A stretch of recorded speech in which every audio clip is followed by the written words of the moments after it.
नमस्कार, आप देख रहे हैं 4 PM। मैं हूं आपके साथ सिमरन। इलेक्टोरल बॉन्ड, जिसे चुनावी चंदा के नाम से जाना जाता रहा है, जिससे कि राजनीतिक पार्टियों को चुनाव के समय भारी भरकम रकम मिल जाती थी और चुनावी चंदा देने वाले का नाम भी गुप्त रहता था, जिसका जनता को कोई पता भी नहीं चलता था। और पार्टियां चंदा देने वाले लोगों के ऊपर खूब मेहरबान भी रहती थी और चंदा मिलने के बाद उस कंपनी को मोटे मोटे प्रोजेक्ट्स कुछ दिनों के भीतर ही मिल जाते थे और कंपनियां अपनी कमाई का कुछ अंश चंदे के रूप में देकर खूब रुपए कमाती थी, जिसको लेकर के सुप्रीम कोर्ट में याचिका दाखिल की गई थी कि सभी राजनीतिक पार्टियों को चुनाव के समय कितना चुनावी चंदा मिला है उसकी रिपोर्ट को सार्वजनिक किया जाए, जिससे कि जनता को पता चले कि सरकार किससे कितना धन ले रही है।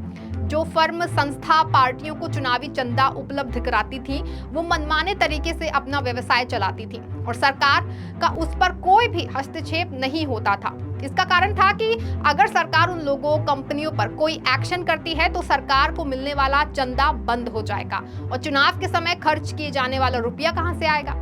बता दें कि इलेक्टोरल बॉन्ड राजनीतिक दलों को चंदा देने का एक वित्तीय जरिया है। ये एक वचन पत्र की तरह है जिसे भारत का कोई भी नागरिक या कंपनी भारतीय स्टेट बैंक की चुनिंदा शाखाओं से खरीद सकता है और अपनी पसंद के किसी भी राजनीतिक दल को गुमनाम तरीके से दान कर सकता है। बता दें कि भारत सरकार ने इलेक्टोरल बॉन्ड योजना की घोषणा 2014 में सरकार बनने के बाद 2017 में की थी और इस योजना को सरकार ने 29 जनवरी 2018 को कानूनी तौर पर लागू कर दिया था।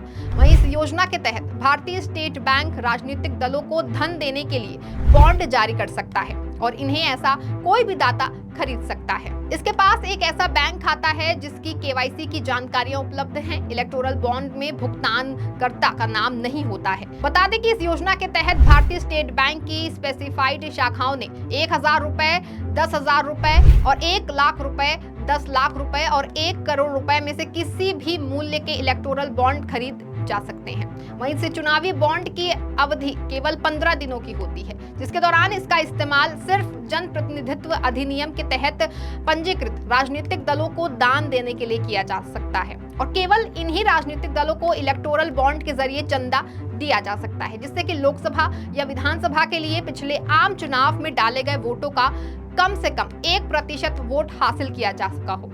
बता दें कि इस योजना के तहत चुनावी बॉन्ड जनवरी, अप्रैल, जुलाई और अक्टूबर के महीनों में 10 दिनों की अवधि के लिए खरीदने के लिए उपलब्ध कराए जाते हैं और इन्हें लोकसभा चुनाव के वर्ष में केंद्र सरकार द्वारा अधिसूचित 30 दिनों की अतिरिक्त अवधि के दौरान भी जारी किया जा सकता है। वहीं सुप्रीम कोर्ट के आदेश के बाद चुनाव आयोग ने इलेक्टोरल बॉन्ड के डेटा को सार्वजनिक कर दिया है और लोकसभा चुनावों के ऐलान से पहले चुनावी चंदे से जुड़ी जानकारियां सार्वजनिक होने के बाद राजनीतिक माहौल गर्म हो चुका है। इन आंकड़ों में कई बातें लोगों को हैरान कर सकती हैं और सबसे ज्यादा हैरान करने वाली बात है चुनावी चंदा देने में सबसे ऊपर आया नाम। आपको बता दें कि भारतीय स्टेट बैंक ने भारत की सर्वोच्च अदालत के आदेशानुसार 12 मार्च को ही निर्वाचन आयोग को इलेक्टोरल बॉन्ड से जुड़ा डेटा दे दिया था। इस डेटा का विश्लेषण जारी है, लेकिन अब तक मिली जानकारी के मुताबिक बीजेपी सबसे ज्यादा चंदा हासिल करने वाली पार्टी बनकर सामने आई है। वहीं इस जानकारी को 2 हिस्सों में जारी किया गया है। पहले हिस्से में 336 पन्नों में उन कंपनियों का नाम है जिन्होंने इलेक्टोरल बॉन्ड खरीदा है और उसकी राशि की जानकारी भी दी गई है, जबकि दूसरे हिस्से में 426 पन्नों में राजनीतिक दलों के नाम है और उन्होंने कब कितनी राशि के लिए इलेक्टोरल बॉन्ड कैश कराए हैं उसकी विस्तृत जानकारी है। आपको बता दें कि याचिका की सुनवाई करते हुए सुप्रीम कोर्ट ने SBI को 12 मार्च तक इलेक्टोरल बॉन्ड की खरीद से जुड़ी जानकारी उपलब्ध कराने का निर्देश दिया था। वहीं अदालत ने चुनाव आयोग से इस जानकारी को 15 मार्च की शाम 5 बजे तक अपनी वेबसाइट पर सार्वजनिक करने का भी निर्देश दिया था।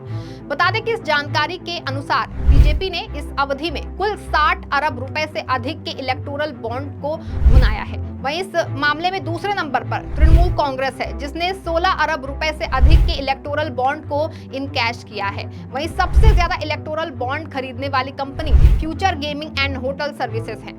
इन कंपनी ने कुल 1368 बॉन्ड खरीदे, जिसकी कीमत 13.6 अरब रुपए से अधिक रही।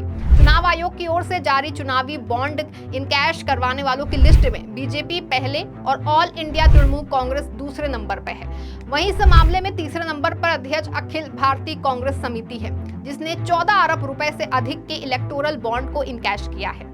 इसी के बाद भारत राष्ट्र समिति ने 12 अरब रुपए और बीजू जनता दल ने 7 अरब रुपए से अधिक के इलेक्टोरल बॉन्ड को इनकैश किया है। और 5वें और 6ठे नंबर पर दक्षिण भारत की पार्टियां डीएमके और वाईएसआर कांग्रेस रही है। बता दें कि चुनाव आयोग द्वारा जारी सूची में इन पार्टियों के बाद तेलुगु देशम पार्टी, शिवसेना, राष्ट्रीय जनता दल, आम आदमी पार्टी, जनता Dal, Sikkim Krantikari Morcha, Nationalist Congress Party, Janasena Party अध्यक्ष, समाजवादी पार्टी, बिहार प्रदेश जनता दल, झारखंड मुक्ति मोर्चा, शिरोमणि अकाली दल, ऑल इंडिया अन्ना द्रविड़ मुन्नेत्र कड़गम, शिवसेना, राष्ट्रवादी गोमंतक पार्टी, जम्मू और Kashmir national conference, nationalist Congress party शामिल है। वहीं सबसे अधिक कीमत के इलेक्टोरल बॉन्ड खरीदने वाली कंपनियों में future gaming and hotel services के बाद mega engineering and AMP infrastructure limited दूसरे नंबर पर है।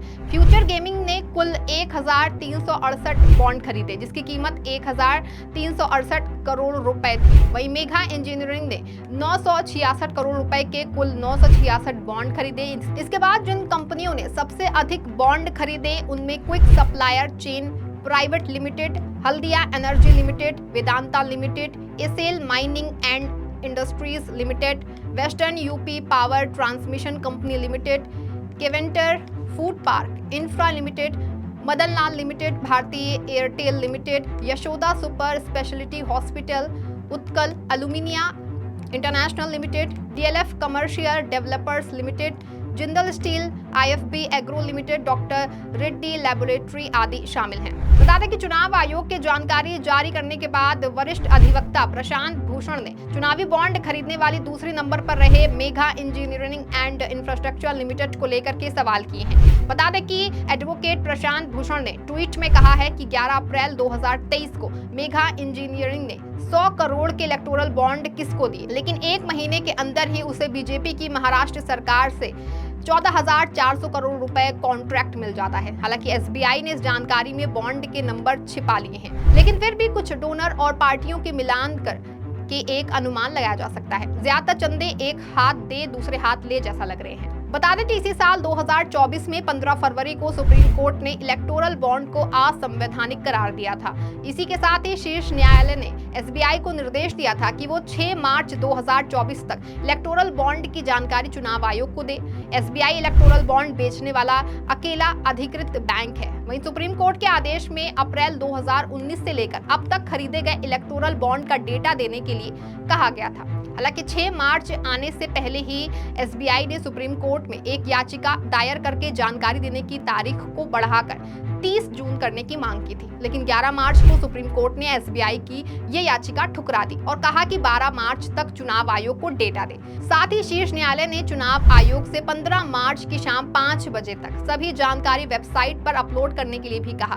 बता दें कि एसबीआई ने कहा था कि वो अदालत के निर्देशों का पूरी तरह से पालन करना चाहता है। हालांकि डेटा को डिकोड करना और इसके लिए तय की गई समय सीमा के साथ कुछ व्यवहारिक कठिनाइयां हैं। इलेक्टोरल बॉन्ड खरीदने वालों की पहचान छुपाने के लिए कड़े उपायों का पालन किया गया है। अब कितने डोनर और उन्होंने कितने का इलेक्टोरल बॉन्ड खरीदा है, इस जानकारी का मिलान करना एक जटिल प्रक्रिया है। इसके बाद बैंक ने कहा था कि 2 जनवरी 2018 को इसे लेकर के अधिसूचना जारी की गई थी और ये अधिसूचना केंद्र सरकार की ओर से साल 2018 में तैयार की गई इलेक्टोरल बॉन्ड की योजना पर थी। इसके क्लॉज 7(4) में ये स्पष्ट रूप में कहा गया था कि अधिकृत बैंक हर सूरत में इलेक्टोरल बॉन्ड खरीदार की जानकारी को गोपनीय रखे। वहीं एसबीआई ने याचिका में कहा था कि हमारी एसओपी के सेक्शन 7(1)(2) में साफ कहा गया है कि इलेक्टोरल बॉन्ड खरीदने वालों की केवाईसी जानकारी को सीबीएस में ना डाला जाए। ऐसे में ब्रांच में जो इलेक्टोरल बॉन्ड बेचे गए हैं उसका कोई सेंट्रल डेटा एक जगह पर नहीं है, जैसे खरीदार का नाम, बॉन्ड खरीदने की तारीख,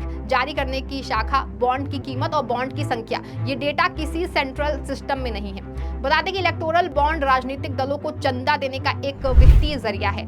ये एक वचन पत्र की तरह है जिसे भारत का कोई भी नागरिक या कंपनी भारतीय स्टेट बैंक की चुनिंदा शाखाओं से खरीद सकता है और अपनी पसंद के किसी भी राजनीतिक दल को गुमनाम तरीके से दान कर सकता है। भारत सरकार ने इलेक्टोरल बॉन्ड योजना की घोषणा 2017 में की थी। इस योजना को सरकार ने 29 जनवरी 2018 को कानून लागू कर दिया था। इस योजना के तहत भारतीय स्टेट बैंक राजनीतिक दलों को धन देने के लिए बॉन्ड जारी कर सकता था। इन्हें ऐसा भी कोई भी दाता खरीद सकता था जिसके पास एक ऐसा बैंक खाता है जिसकी केवाईसी की जानकारियां उपलब्ध हैं। इलेक्टोरल बॉन्ड में भुगतानकर्ता का नाम नहीं होता है।